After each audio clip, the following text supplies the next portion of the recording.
Welcome to the Global Peace Film Festival Lives Online Conversation 2021 Festival Edition.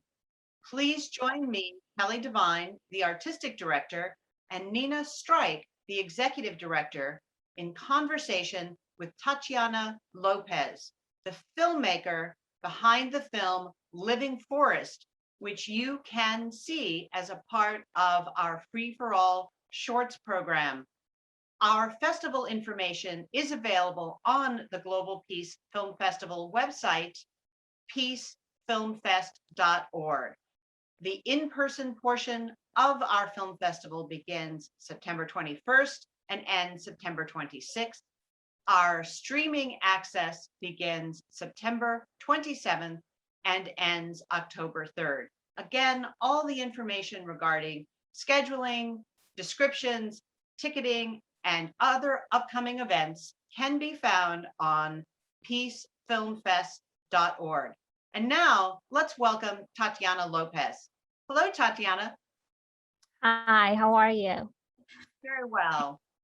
Hi, Tatiana. So good to have you with us. So let's start out by Tatiana, tell us about the film. Yes, so Nakukinyu, The Living Forest is an experimental and participatory ethnographic film essay that mainly engages with Indigenous Sapra women's local pursuits of ecological well-being and their spiritual foundation, which recognizes that humans and non-humans are as equal beings and are animated. So throughout the film, I introduced two worlds. So, we have the material world that we are living right now and we are interacting. And then at night, we can enter this other world, which is the spirit world, which Sapra believe that they can enter or access this world through dreaming. So throughout the film, I combine voiceover, sensory participatory methods as ways to reflect and present my collaborators' embodied experiences, and also the connections they have to the land and their ways of living in a balanced environment, which means to, take care of the environment they live in so they can also have these dreams to guide them in their waking life actions. Tatiana, the way that you approach this story, I think is fascinating because it's often very difficult to understand another person's perception. And can you talk about, how you came to know about these people, what attracted you to this story, and how that impacted the way that you did tell the story?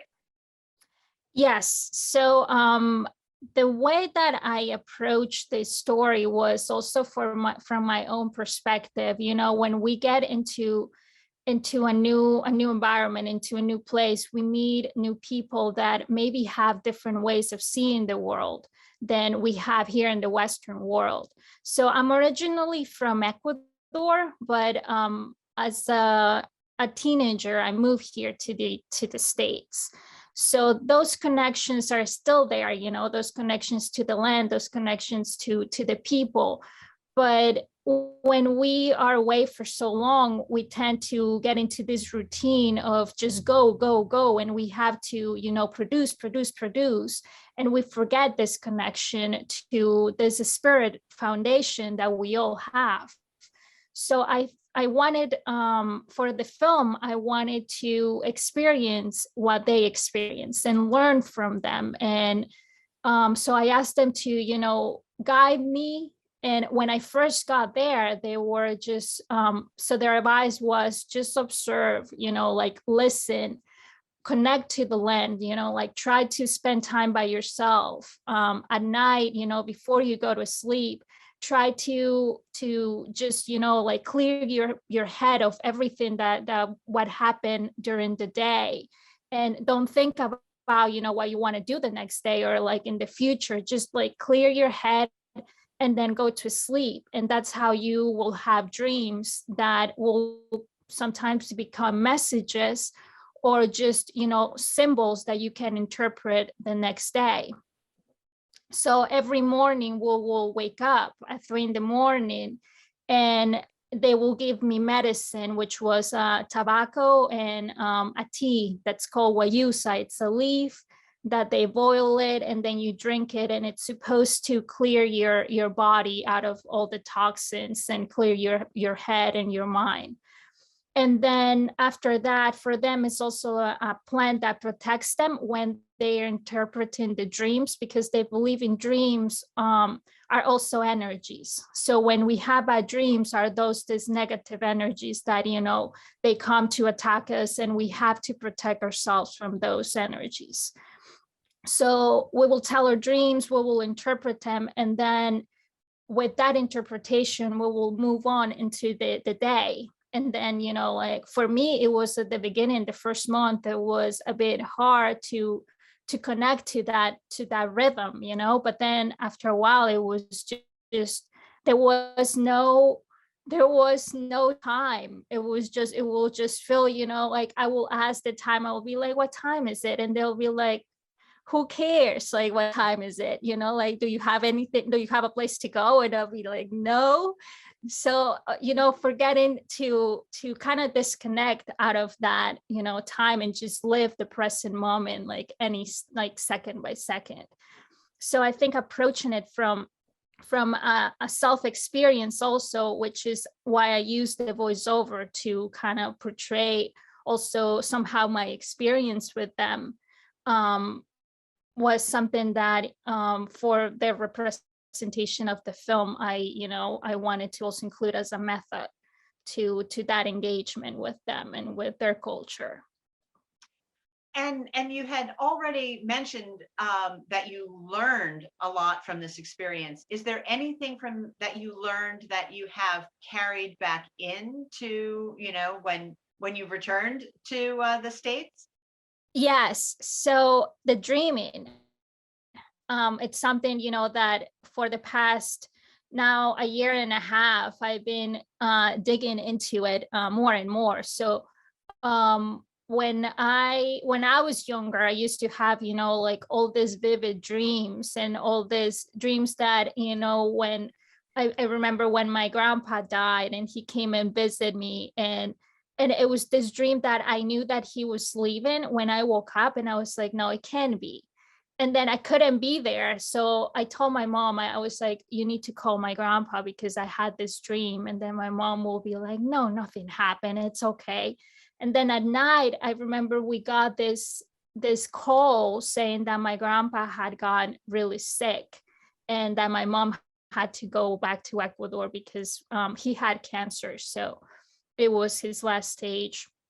And I remember, having this weird dreams, but then at one point I stopped ignoring them because I was so into, like the go. And I was like, like, don't think about that.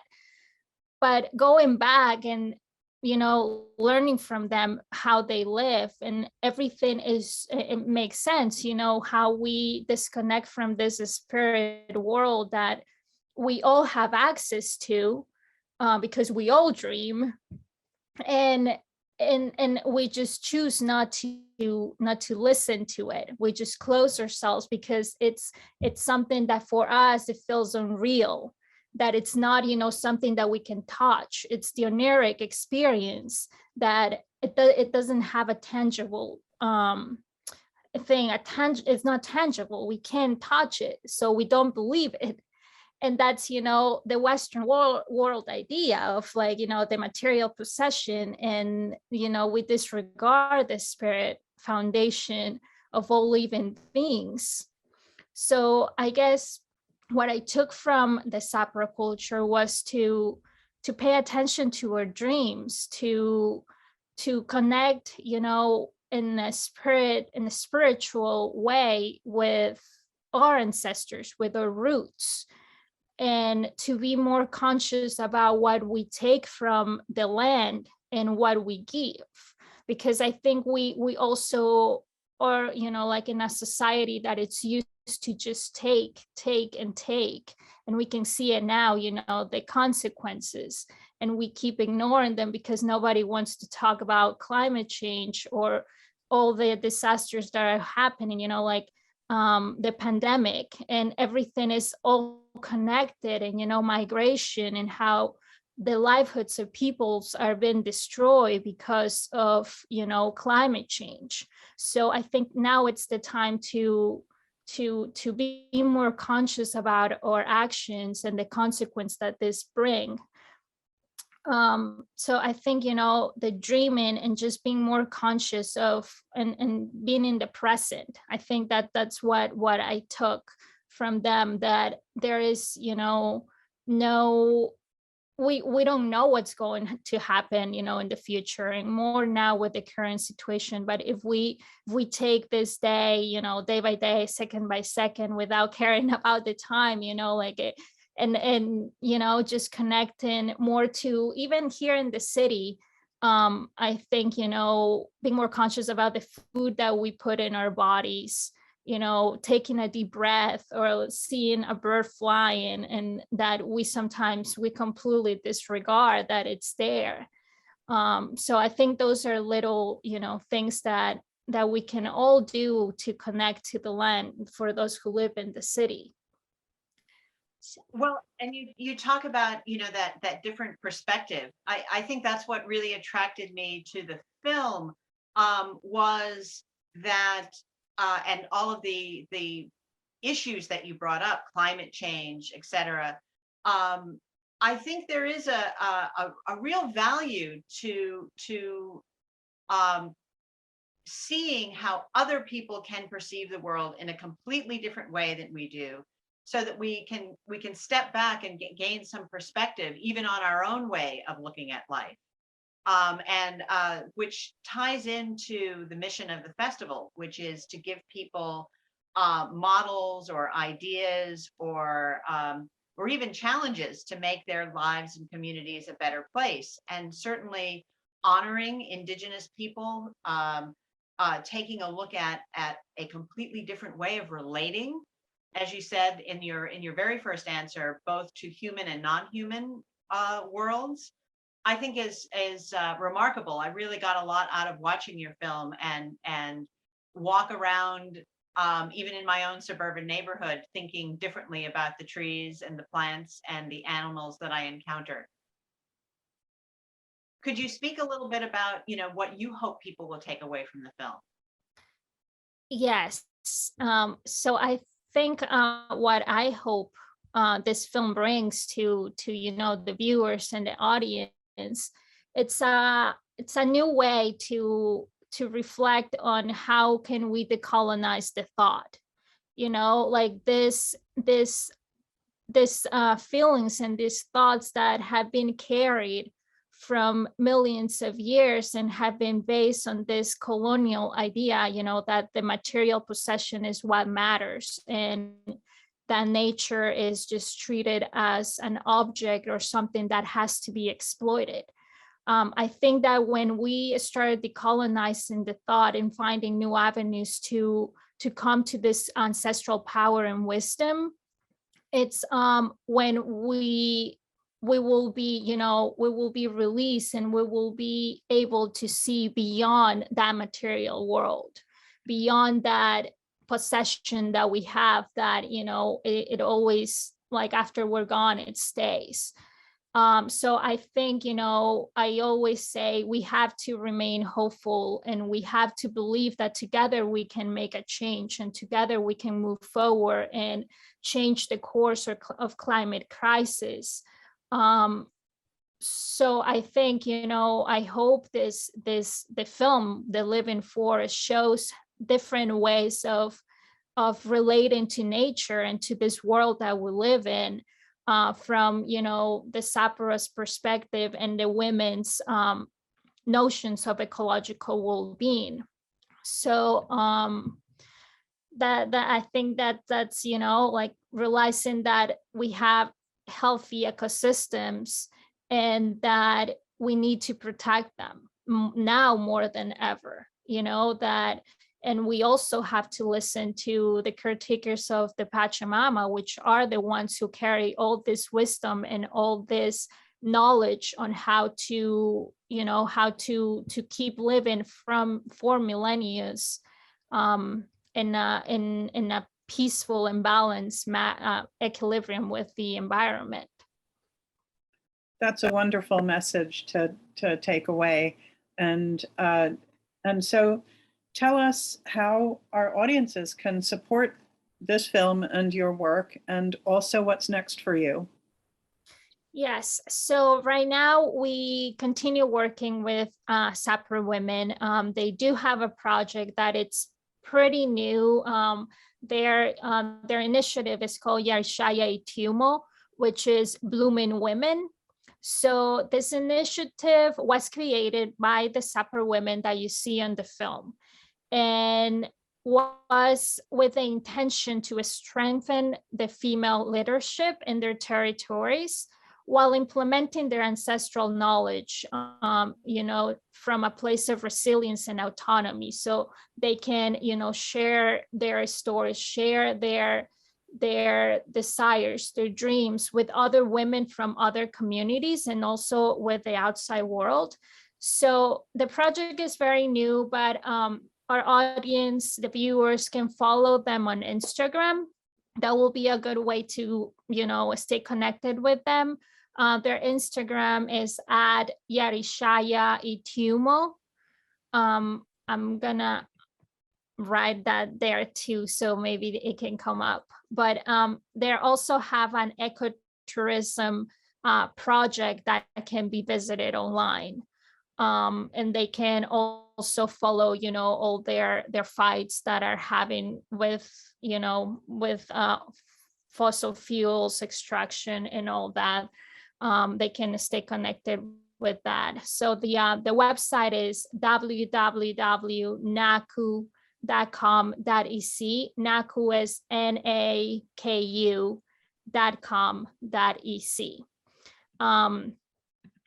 And that will be, the best way, I think, to connect with them directly, also to see what they do, their work they're doing on their territory.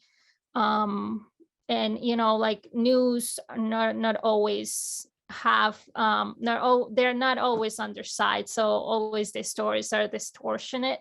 So they have their own way to tell their own stories also through this website. Oh, wonderful. And Tatiana, I believe we will, on the closing slide, show your website.